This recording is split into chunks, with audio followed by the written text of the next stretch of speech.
என்னங்கடா இருக்க இருக்க வெயில் கம்மியாகும்னு நினச்சா வெயில் அதிகமாகிட்டே போகுது. இனிமேல் வர்றது குளிர்காலம் தானே அப்படிங்கிறது எனக்கே டவுட்டாக இருக்குது இப்போ வர வர. அதுக்கப்புறம் பொறுமையாக ஆஃபீஸ் கிளம்பி போயிட்டு இருக்கிற ஒயரெல்லாம் பார்த்து கன்ஃபியூஸ் ஆகிட்டு எது அது எங்கே போகுதுன்னு கண்டுபிடிக்கிறதுக்கே பல நாள் ஆயிடுச்சு எனக்கு.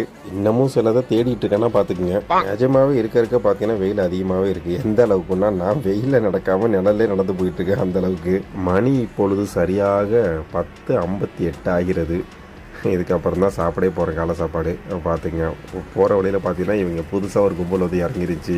நம்ம ஊர்லேருந்து இங்கே வந்து நம்ம பாகிஸ்தான் நண்பர் இருக்கார் இல்லையா, அவர் ஹோட்டலுக்கு போயிட்டேன். போன உடனே கேட்டால் பாருங்க ஒரு கேள்வி, எங்கே உன்னை ரொம்ப நாள் ஆளை காணோம் அப்படின்னா. நான் சொன்னேன் கையில் காசு இல்லைடா, அதனால தான் இந்த பக்கெட் வர முடியல அப்படின்னு.